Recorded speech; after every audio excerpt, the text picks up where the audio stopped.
നമസ്കാരം. Welcome to Rasathanthra academy. Myself Fani Smitha. തിരുവോണമൊക്കെ കഴിഞ്ഞു, നമ്മുടെ ക്ലാസ്സസ് റീസ്റ്റാർട്ട് ചെയ്യുകയാണ്. പി ബ്ലോക്ക് എലമെന്റ്സിന്റെ പാർട്ട് 2 ആണ് ഇന്ന് ഡിസ്കസ് ചെയ്യുന്നത്. പാർട്ട് 2 മീൻസ് ഗ്രൂപ്പ് 15 എലമെന്റ്സിന്റെ കെമിക്കൽ പ്രോപ്പർട്ടീസിന്റെ ട്രെൻഡും അതുപോലെ നൈട്രജൻ എന്ന എലമെന്റും. അതാണ് ഇന്നത്തെ നമ്മുടെ ഡിസ്കഷൻ ടോപ്പിക്. ഒരു കാര്യം നിങ്ങളോട് പറയാനുള്ളത്, പി ബ്ലോക്ക് എലമെന്റ്സിന്റെ അതത് വീഡിയോസിന്റെ ഡിസ്ക്രിപ്ഷൻ ബോക്സിൽ നിങ്ങൾക്ക് PDF നോട്ട്സ് ഉണ്ട് ഓരോ പാർട്ടിന്റെയും. അപ്പോൾ കഴിഞ്ഞ ക്ലാസ്സിൽ നിങ്ങൾ ശ്രദ്ധിച്ചിട്ടുണ്ടാവും. അപ്പോൾ ഈ ക്ലാസ് കഴിഞ്ഞിട്ടും ഈ വീഡിയോയുടെ ഡിസ്ക്രിപ്ഷൻ ബോക്സിൽ ഈ ക്ലാസ്സിന്റെ PDF നോട്ട്സ് ഉണ്ടാവും. ടീച്ചർ സ്ലൈഡ്സ് കാണിക്കുന്നതിൽ ആ സ്ലൈഡ്സിലെ മെയിൻ പോയിന്റ്സ് ആണ് PDF ആയിട്ട് നിങ്ങൾക്ക് ആക്സസ് ചെയ്യാൻ പറ്റുക. ആവശ്യമുള്ള എല്ലാ കാര്യങ്ങളും ആ സ്ലൈഡ്സിൽ ഉണ്ടാവും. അപ്പോൾ അത് നോക്കിയിട്ട് നിങ്ങൾക്ക് നിങ്ങളുടെ നോട്ട്സ് പ്രിപ്പയർ ചെയ്യാം. ഓക്കെ, അപ്പോൾ നമുക്ക് നമ്മുടെ ക്ലാസ്സിലേക്ക് കിടക്കാം. പി ബ്ലോക്ക് എലമെന്റ്സിന്റെ chemical properties first. P block elements part 2, trends and chemical properties. കഴിഞ്ഞ ക്ലാസ്സിൽ നമ്മൾ ഫിസിക്കൽ പ്രോപ്പർട്ടീസിന്റെ ട്രെൻഡ്സ് കണ്ടു. ഇനി കെമിക്കൽ പ്രോപ്പർട്ടീസിന്റെ ട്രെൻഡ്സ് ആണ് ഡിസ്കസ് ചെയ്യുന്നത്. അതിൽ ആദ്യം തന്നെ നമുക്ക് ഓക്സിഡേഷൻ സ്റ്റേറ്റ്സിനെ കുറിച്ച് കാണാം. ഗ്രൂപ്പ് 15 എലമെന്റ്സിന്റെ കോമൺ ഓക്സിഡേഷൻ സ്റ്റേറ്റ്സ് എന്ന് പറയുന്നത് -3, +3 ആൻഡ് +5. ഇപ്പം നൈട്രജൻ എക്സാമ്പിൾ ആയിട്ട് എടുക്കുകയാണെങ്കിൽ നിങ്ങൾക്ക് അറിയാം അതിൻ്റെ ഏറ്റവും കോമൺ ഓക്സിഡേഷൻ സ്റ്റേറ്റ് എന്ന് പറയുന്നത് -3 ആണ്. പിന്നെ +3 ആൻഡ് +5 ഇസ് ഓൾസോ പോസിബിൾ. ഇനി stability of +5 oxidation state decreases as we move down. അപ്പോൾ താഴേക്ക് വരുംതോറും ഈ ഗ്രൂപ്പ് 15 എലമെന്റ്സിൽ താഴേക്ക് വരുംതോറും +5 ഓക്സിഡേഷൻ സ്റ്റേറ്റ് കാണിക്കാനുള്ള ടെൻഡൻസി കുറയും. ഇത് ഗ്രൂപ്പ് 15ന്റെ മാത്രം കേസ് അല്ല, നമ്മൾ ഗ്രൂപ്പ് 13ഉം ഗ്രൂപ്പ് 14ഉം ഡിസ്കസ് ചെയ്തപ്പോൾ കഴിഞ്ഞ വർഷം തന്നെ പറഞ്ഞതാണ് ഈ കാര്യം. അതിൻ്റെ റീസൺ എന്താണ്? Inert pair effect. എന്താണ് inert pair effect? P block എലമെന്റ്സിന്റെ ജനറൽ ഇലക്ട്രോണിക് കോൺഫിഗറേഷൻ എന്താണ്? N_S2 Np126. അപ്പോൾ അവിടെ എസ് സബ്ഷെല്ലിൽ 2 ഇലക്ട്രോൺസ് ഏത് പി ബ്ലോക്ക് എലമെന്റിനും ഉണ്ട് അല്ലേ? അപ്പോൾ ഈ എസ് ഓർബിറ്റൽ പി ഓർബിറ്റലിനേക്കാൾ ഇന്നറാണ്, പി ഓർബിറ്റൽസ് ആണ് പെരിഫറിയിലുള്ളത്.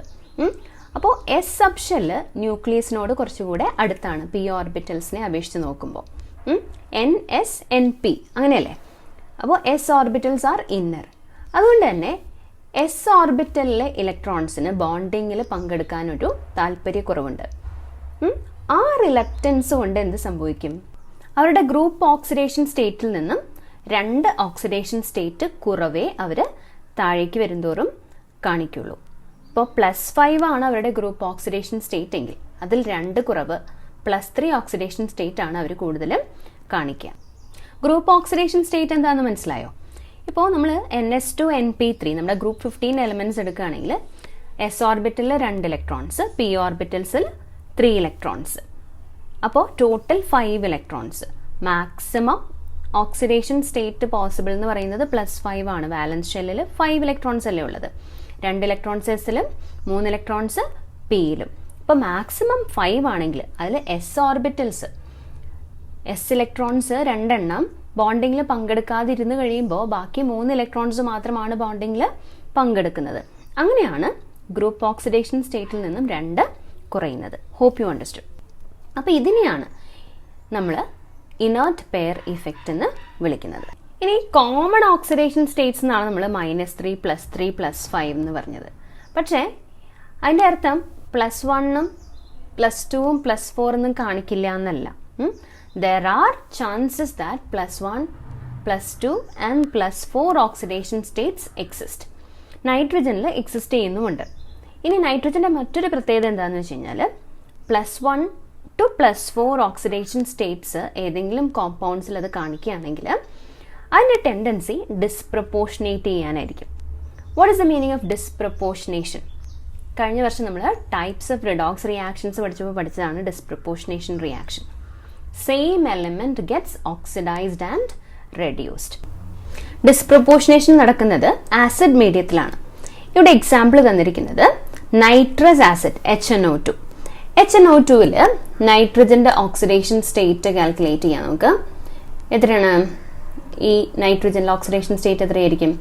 -2 × 2 -4 ആണ് ഓക്സിജൻ്റെ വരുന്നത്, +1 ഫോർ ഹൈഡ്രജൻ, റിമൈനിങ് +3 ആയിരിക്കും നമ്മുടെ നൈട്രജൻ്റെ ഓക്സിഡേഷൻ സ്റ്റേറ്റ്.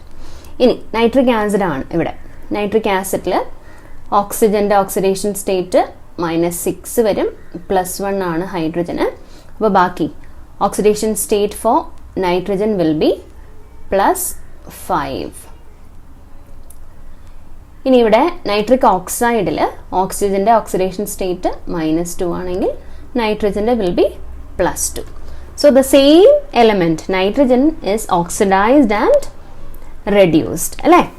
അപ്പോൾ അവിടെ ഡിസ്പ്രൊപ്പോർഷനേഷൻ റിയാക്ഷൻ നടന്നു. ഈ റിയാക്ഷൻ ഇമ്പോർട്ടൻ്റ് ആയിട്ട് നിങ്ങൾ ഓർത്തിരിക്കണം. Next is anomalous behaviour of nitrogen. എന്താണ് അനമലസ് ബിഹേവിയർ എന്ന് പറയുന്നത്? മറ്റുള്ളവരിൽ നിന്നും വ്യത്യസ്തമായിട്ടുള്ള ക്യാരക്ടറിസ്റ്റിക് പ്രോപ്പർട്ടീസ് കാണിക്കുന്നതിനാണ് ഈ അനമലസ് ബിഹേവിയർ എന്ന് പറയുന്നത്. അപ്പോൾ എന്തൊക്കെയാണ് നൈട്രജൻ എന്ന എലമെന്റിന്റെ അനമലസ് ബിഹേവിയർ എന്ന് നമുക്ക് നോക്കാം. Look at the first point, small size, high ionisation enthalpy, high electronegativity, non availability of d orbitals. Second period element ആണ് നൈട്രജൻ. 2 ഷെൽസേ ഉള്ളൂ, അതുകൊണ്ട് ഡി ഓർബിറ്റൽസ് ഇല്ല, വളരെ ചെറിയ ആറ്റം ആയിരിക്കും.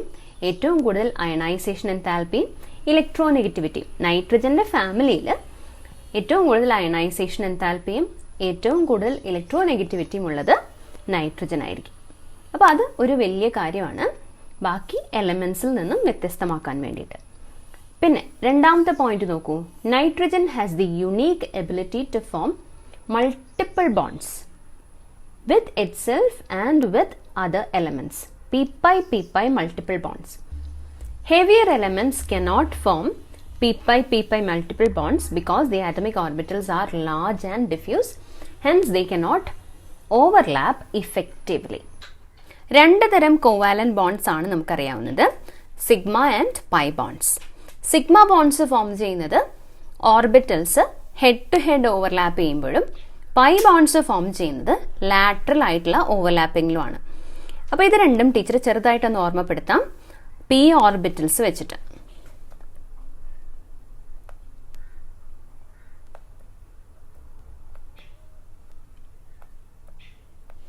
ഇതൊരു സിഗ്മ ബോണ്ടാണ്, ഹെഡ് ടു ഹെഡ് ഓവർലാപ്പ്. ഇനി ലാറ്ററൽ ആയിട്ട് ഓവർലാപ്പിങ്ങിലാണ് പൈ ബോണ്ട്സ് ഫോം ചെയ്യുന്നത്.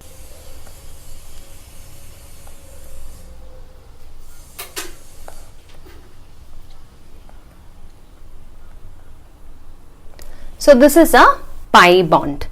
അപ്പോൾ ഇതുപോലെയുള്ള p-pi മൾട്ടിപ്പിൾ ബോണ്ടിങ് നൈട്രജന് പരസ്പരം, അതായത് ഒരു നൈട്രജൻ ആറ്റവും വേറൊരു നൈട്രജൻ ആറ്റവും തമ്മിലാകാം, അതുപോലെ കാർബൺ, ഓക്സിജൻ അങ്ങനെയുള്ള ആറ്റംസ് തമ്മിലും നൈട്രജനും അങ്ങനെയുള്ള എലമെന്റ്സ് തമ്മിലും പോസിബിൾ ആണ്.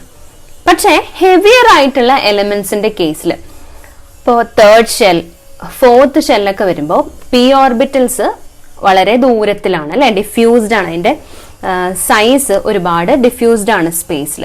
അതുകൊണ്ട് ഈ ഓവർലാപ്പിംഗ് ഇസ് നോട്ട് ഈസി. അപ്പൊ അതുകൊണ്ട് p-pi മൾട്ടിപ്പിൾ ബോണ്ടിങ്, ഈ ലാറ്ററൽ ആയിട്ടുള്ള ബോണ്ടിങ് വലിയ ആറ്റംസിൽ പോസിബിൾ അല്ല. നൈട്രജനിൽ മാത്രമാണ് ഈ p-pi മൾട്ടിപ്പിൾ ബോണ്ടിങ് പോസിബിൾ ആയിട്ടുള്ളത്. മനസ്സിലായല്ലോ? Coming to the third point in the anomalous behavior, nitrogen is a diatomic molecule with a triple bond. N triple bond ആണ് nitrogen molecule എന്ന് നിങ്ങൾക്കറിയാം. മാത്രമല്ല അതിന്റെ bond enthalpy is 941.4 kilojoules per mole, very high. Nitrogen എളുപ്പത്തിൽ dissociate ചെയ്യാത്തതുകൊണ്ടാണ് അത് inert ആയത്. ഇപ്പോൾ നൈട്രജൻ ഇനേർട്ട് അല്ലായിരുന്നെങ്കിൽ, നമ്മുടെ അറ്റ്മോസ്ഫിയറിന്റെ 78% നൈട്രജൻ ഗ്യാസ് ആണ്, ഇനേർട്ട് ആയിട്ടുള്ള നൈട്രജൻ ഗ്യാസ്. ഇനി ഹൈഡ്രജൻ ആയിരുന്നെങ്കിൽ എന്തായിരിക്കും അവസ്ഥ? ലൈഫ് ഉണ്ടാവുമായിരുന്നോ? നമുക്കൊരു തീപ്പെട്ടി ഉരയ്ക്കാൻ പറ്റുമായിരുന്നോ? ഇല്ല. It will be burning all around, isn't it? അപ്പോൾ nitrogen is an inert gas with a very high bond enthalpy. ലൈറ്റ്നിങ്ങിൻ്റെയും തണ്ടറിൻ്റെയൊക്കെ സമയത്ത് അത്രയ്ക്ക് ഹൈ ടെമ്പറേച്ചർ ഉള്ളപ്പോൾ മാത്രമാണ് നൈട്രജൻ മോളിക്യൂള് ഡിസോസിയേറ്റ് ചെയ്യും.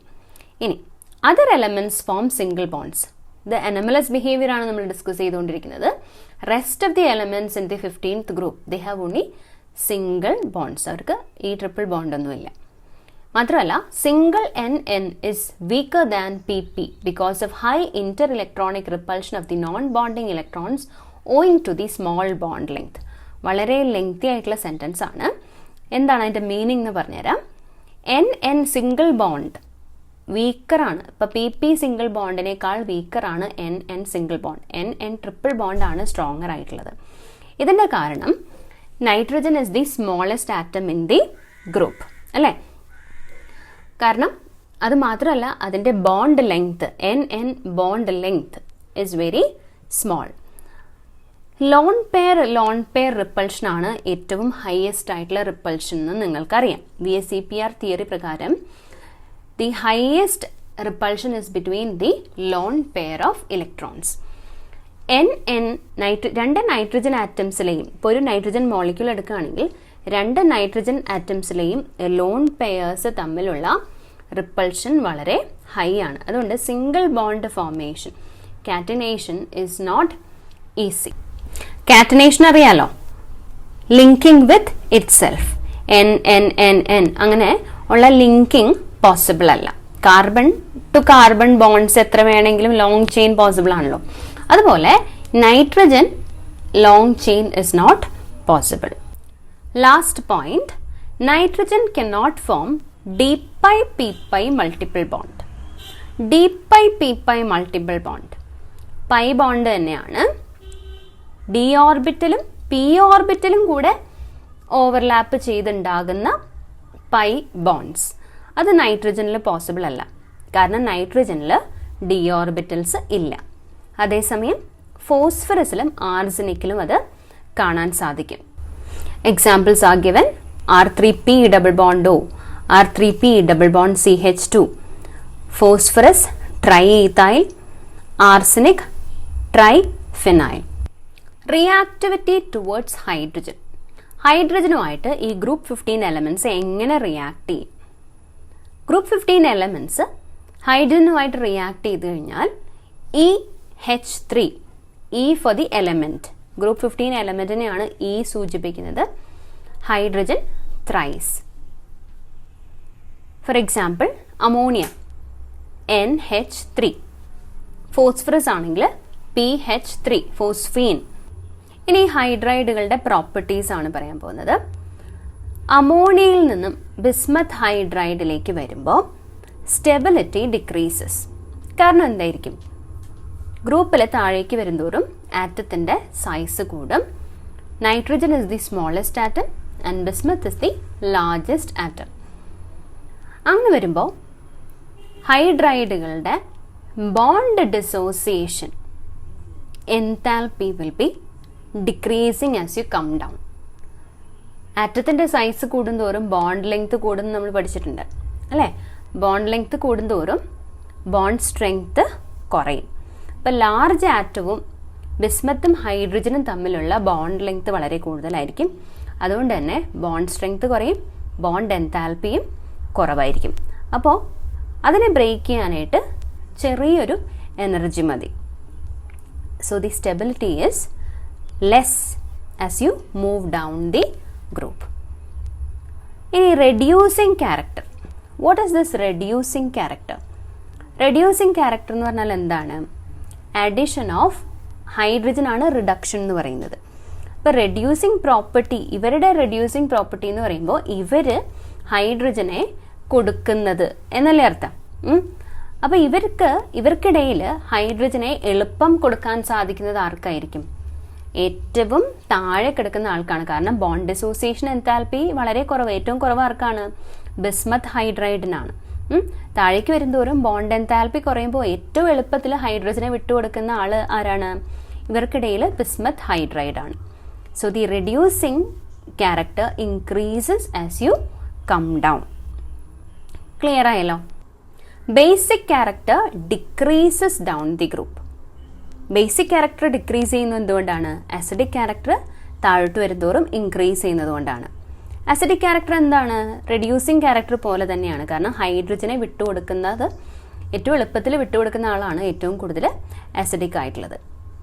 And you already know that ammonia is basic. Ammonia basic ആണെന്ന് നമുക്ക് അല്ലെങ്കിൽ തന്നെ അറിയാം. എന്ത് ബേസ് ആണ് ammonia? Ammonia is A Luis base. കാരണം ലോൺ പെയർ ഓഫ് ഇലക്ട്രോൺസ് ഉണ്ട്. ഇലക്ട്രോൺ പെയർ ഡോണേഴ്സ് ആണ് ലൂയിസ് ബേസസ്. ക്ലിയർ ആയല്ലോ? താഴേക്ക് വരുന്തോറും ബേസിക് ക്യാരക്ടർ കുറഞ്ഞു വരും. Bismuth hydride is acidic in nature. ഇനി ലാസ്റ്റ് പോയിന്റ് പറയാനുള്ളത്, ammonia is A mild reducing agent and bismuth hydride is the strongest reducing agent in the group. Reactivity towards oxygen. 2 type of ഓക്സൈഡുകൾ possible ആണ്, E2O3 and E2O5. കാരണം +3 oxidation സ്റ്റേറ്റും +5 oxidation സ്റ്റേറ്റും possible ആണല്ലോ. അതുകൊണ്ട് E2O3 and E2O5 where E stands for the element. Higher oxidation state, ഇപ്പോൾ E2O5ലാണ് higher oxidation state ഉള്ളത് എലമെന്റിന്, അല്ലേ? +5 ഓക്സിഡേഷൻ സ്റ്റേറ്റ്. അപ്പം അങ്ങനെ ഹയർ ഓക്സിഡേഷൻ സ്റ്റേറ്റ് ഉള്ള കോമ്പൗണ്ടുകൾ കൂടുതൽ അസിഡിക് നേച്ചർ കാണിക്കും. നമ്മളിപ്പോൾ ഓക്സൈഡുകളെ കുറിച്ചാണ് പറയുന്നത്, ഹൈഡ്രൈഡുകളെ കുറിച്ചല്ല. ഓക്സൈഡുകളെ കുറിച്ച് പറയുമ്പോൾ ഹൈഡ്രൈഡുകളെ കുറിച്ച് പറഞ്ഞതിൻ്റെ നേരെ വിപരീതമായിരിക്കും അവരുടെ നേച്ചർ. മനസ്സിലായോ? ഇപ്പോൾ ഓക്സൈഡ്സിൻ്റെ കേസിൽ താഴേക്ക് വരുന്തോറും ബേസിസിറ്റി എന്ത് സംഭവിക്കും? ഇൻക്രീസ് ആണോ ഡിക്രീസ് ആണോ? It increases. നിങ്ങൾക്കറിയാം metallic oxides are basic oxides. ഇവിടെ ഗ്രൂപ്പിൽ താഴേക്ക് വരുന്തോറും മെറ്റാലിക് ക്യാരക്ടർ ഇൻക്രീസ് ചെയ്യും, അല്ലേ? നൈട്രജനും ഫോസ്ഫറസും നോൺ മെറ്റൽസ് ആണ്. അപ്പോൾ അവർ ഫോം ചെയ്യുന്ന ഓക്സൈഡ്സിൻ്റെ നേച്ചർ എന്തായിരിക്കും? അസിഡിക് നേച്ചർ ആയിരിക്കും. അസിഡിക് ഓക്സൈഡ്സ് ആയിരിക്കും നൈട്രജൻ്റെയും ഫോസ്ഫറസിൻ്റെയും ഓക്സൈഡുകൾ. മെറ്റലോയിഡ്സ് ആണ് ആർസനിക്കും ആൻറ്റിമണിയും. അപ്പോൾ അവരുടെ ഓക്സൈഡുകളുടെ നേച്ചർ എന്തായിരിക്കും? ആംഫോട്ടറിക് നേച്ചർ ആയിരിക്കും. ബിസ്മത്ത് മെറ്റൽ ആയതുകൊണ്ട് bismuth oxide will be basic in nature. Reactivity towards halogens. 2 type halides possible ആണ്, EX thrice and EX 5 times. E for the element. ഇനി നൈട്രജനെ കുറിച്ച് സ്പെസിഫിക് ആയിട്ട് പറയുകയാണെങ്കിൽ നൈട്രജന് d ഓർബിറ്റൽസ് ഇല്ലാത്തതുകൊണ്ട് നൈട്രജൻ പെൻറ്റാഹാലൈഡ്സ് ഫോം ചെയ്യില്ല. ഇനി പെൻറ്റാഹാലൈഡ്സും ട്രൈഹാലൈഡ്സും ഉണ്ടെങ്കിൽ pentahalides will be covalent in nature. എന്തായിരിക്കും അതിൻ്റെ കാരണം? ഒരു എലമെൻറ്റിന് അല്ലെങ്കിൽ ഒരു ആറ്റത്തിന് പരമാവധി ലൂസ് ചെയ്യാനായിട്ട് പോസിബിൾ ആയിട്ടുള്ളത്, മാക്സിമം ലൂസ് ചെയ്യാനായിട്ട് അതിന് കഴിയുന്നത് 3 ഇലക്ട്രോൺസ് ആണ്. വിട്ടുകൊടുക്കാനായിട്ട് അത് പൂർണ്ണ സമ്മതത്തോടെ വിട്ടുകൊടുക്കുന്നത് 3 ഇലക്ട്രോൺസ് ആണ്. 3 കഴിഞ്ഞാൽ പിന്നെ ഓക്സിഡേഷൻ സ്റ്റേറ്റ് +4ഉം +5 ഒക്കെ ഉണ്ടെങ്കിൽ അതിൻ്റെ നേച്ചർ കോവാലൻ്റ് ആയിരിക്കും. അത് പൂർണ്ണമായിട്ട് വിട്ടുകൊടുത്തിട്ടുണ്ടാവില്ല, അത് ഷെയർ ചെയ്യാനേ ശ്രമിക്കുകയുള്ളൂ. അപ്പം അതുകൊണ്ട് പെൻറ്റാഹാലൈഡ്സ് കോവാലന്റ് നേച്ചർ ആയിരിക്കും. മനസ്സിലായല്ലോ? നൈട്രജൻ ഫോം ചെയ്യുന്ന ഒരേ ഒരു സ്റ്റേബിൾ ട്രൈഹാലൈഡ് എന്ന് പറയുന്നത് NF3 ആണ്, ഫ്ലൂറിനുമായിട്ടുള്ള കോമ്പൗണ്ട്. ഇനി ബിസ്മത്തിൻ്റെ ഫ്ലൂറൈഡ് അയണിക് നേച്ചറാണ്, ബാക്കി എല്ലാ ഫ്ലൂറൈഡുകളും കോവാലന്റ് നേച്ചറാണ്. ബിസ്മത്ത് മെറ്റാലിക് ക്യാരക്ടർ കാണിക്കുന്നതുകൊണ്ടാണ് അയണിക് കോമ്പൗണ്ട് ഫോം ചെയ്യുന്നത്, BiF3. Reactivity towards metals. മെറ്റൽസുമായിട്ട് റിയാക്ട് ചെയ്യുമ്പോൾ ഗ്രൂപ്പ് 15 എലമെൻറ്റ്സ് -3 ഓക്സിഡേഷൻ സ്റ്റേറ്റ് ആണ് കാണിക്കുക. For example binary compounds like calcium nitride, calcium phosphide etcetera binary compounds form ചെയ്യും. ഇനി നമുക്ക് നൈട്രജൻ എന്ന എലമെൻറ്റിനെ കുറിച്ച് പഠിക്കാം. ഇത്ര നേരം നമ്മൾ ഗ്രൂപ്പ് 15 എലമെൻറ്റ്സിൻ്റെ കോമൺ പ്രോപ്പർട്ടീസ് ഒക്കെ പഠിച്ചു, അനമലസ് ബിഹേവിയർ ഓഫ് നൈട്രജൻ പഠിച്ചു. ഇനി നൈട്രജനെ കുറിച്ച് പഠിക്കാം. ലിക്വിഡ് നൈട്രജൻ ആണ് നിങ്ങൾ ബാക്ക്ഗ്രൗണ്ടിൽ കാണുന്നത്, സ്മോക്കി ഇഫക്റ്റ് പ്രൊഡ്യൂസ് ചെയ്യുന്നത്. കോമേഴ്ഷ്യലി നമ്മൾ നൈട്രജൻ പ്രിപ്പയർ ചെയ്യുന്നത് എയർ ലിക്വിഫൈ ചെയ്ത് ലിക്വിഫൈഡ് എയറിനെ പിന്നെ ഫ്രാക്ഷണൽ ഡിസ്ലേഷൻ ചെയ്തിട്ടാണ്. ലിക്വിഫൈഡ് നൈട്രജൻ ബോയിൽ ചെയ്യുന്നത് 77.2 കെൽവിനിലാണ്. അപ്പോൾ ആദ്യം ബോയിൽ ചെയ്ത് വരുന്ന ഫ്രാക്ഷൻ നൈട്രജൻ്റേതായിരിക്കും. Because the boiling point is very less, 77.2 kelvin, വളരെ ചെറുതാണ്. അതിനേക്കാൾ ഹയർ ആണ് ഓക്സിജൻ്റെ ബോയിലിംഗ് പോയിന്റ് 90 കെൽവിൻ. അപ്പോൾ ആദ്യം വരുന്ന ഫ്രാക്ഷൻ നൈട്രജൻ തന്നെയായിരിക്കും. So that is how nitrogen is commercially prepared. Major ആയിട്ടുള്ള ലബോറട്ടറി പ്രിപ്പറേഷൻ എന്ന് പറയുന്നത് അമോണിയം ക്ലോറൈഡും സോഡിയം നൈട്രൈറ്റും തമ്മിലുള്ള റിയാക്ഷനാണ്. ഇതിൻ്റെ ഡീറ്റെയിൽസ് ഒന്നും നിങ്ങൾക്ക് പഠിക്കാനില്ല. Just you remember the chemical equation. Okay, വേറെ 2 ലബോറട്ടറി മെത്തേഡ്സ് കൂടെ ഉണ്ട്. അമോണിയം ഡൈക്രോമേറ്റ് ഹീറ്റ് ചെയ്ത് കഴിഞ്ഞാൽ നമുക്ക് നൈട്രജൻ ഗ്യാസ് ലഭിക്കും. അതുപോലെ azides, thermal decomposition of azides, BaN3 twice, കണ്ടോ? That is an important reaction. അസൈഡുകളെ തെർമൽ ഡീകമ്പോസിഷന് വിധേയമാക്കി കഴിഞ്ഞ് കഴിഞ്ഞാൽ ആ മെറ്റൽ നൈട്രജനുമായിട്ട് ഡീകമ്പോസ് ചെയ്യും. അസൈഡ് ഡീകമ്പോസ് ചെയ്യുമ്പോൾ കിട്ടുന്ന നൈട്രജൻ പ്യോർ ആയിട്ടുള്ള നൈട്രജൻ ആണ്.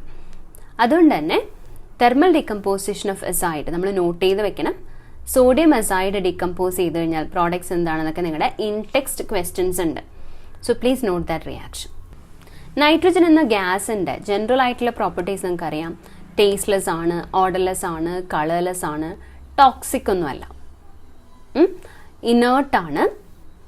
ബോണ്ട് എൻതാൽപ്പി ഓൾറെഡി പറഞ്ഞു തന്നു, 941.4 kJ/mol. വളരെ ഹൈ ടെമ്പറേച്ചറിൽ മാത്രമാണ് നൈട്രജൻ ഗ്യാസ് ഡിസോസിയേറ്റ് ചെയ്യുന്നതും റിയാക്ട് ചെയ്യുന്നതും. വാട്ടറിലുള്ള സോളിബിലിറ്റി വളരെ കുറവാണ്. ലിഥിയം ഒഴിച്ച് ബാക്കി ആൽക്കലി മെറ്റൽസ് ഒന്നുമായിട്ട് നൈട്രജൻ നേരിട്ട് റിയാക്ട് ചെയ്യില്ല. ഹയർ ടെമ്പറേച്ചറിലാണ് റിയാക്ടിവിറ്റി കൂടുന്നത്. ലിഥിയം നൈട്രൈഡ് ഫോം ചെയ്യും. മെഗ്നീഷ്യം നൈട്രൈഡ് എക്സാമ്പിൾ തന്നിട്ടുണ്ട്. Reaction with oxygen. ഓക്സിജനുമായിട്ട് നൈട്രജൻ റിയാക്ട് ചെയ്യുന്നത് 2000 കെൽവിൻ ടെമ്പറേച്ചറിലാണ്. തണ്ടർ ലൈറ്റ്നിങ് എന്നൊക്കെ നേരത്തെ പറഞ്ഞില്ലേ.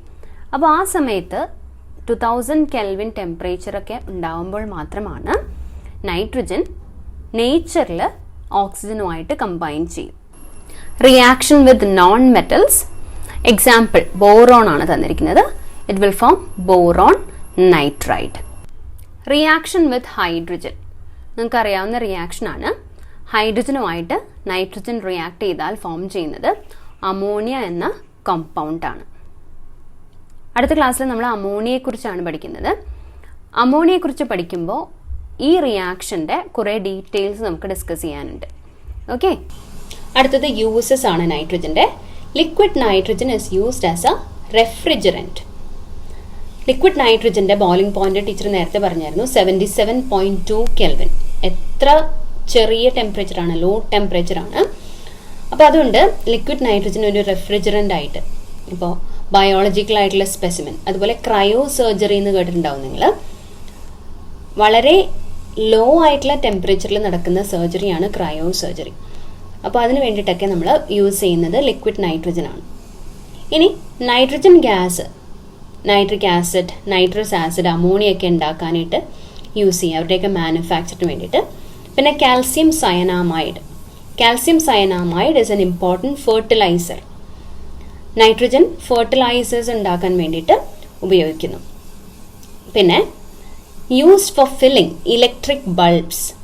ഇലക്ട്രിക് ബൾബ് ഫില്ല് ചെയ്യുന്നത്, ഇൻകാൻഡസെൻറ്റ് ബൾബ്സ് ഒക്കെ ഫില്ല് ചെയ്യുന്നത് നൈട്രജൻ ഗ്യാസ് ആണ്. കാരണം നൈട്രജൻ ഗ്യാസ് ഇനേർട്ടാണല്ലോ. അപ്പോൾ ഇന്നത്തെ ക്ലാസ് വൈൻഡപ്പ് ചെയ്യുന്നു. അടുത്ത ക്ലാസ്സിൽ അമോണിയ, നൈട്രിക് ആസിഡ്, അങ്ങനെ ചില കോമ്പൗണ്ട്സ് ആണ് പഠിക്കാൻ പോകുന്നത്. Thanks for watching. Have A nice day.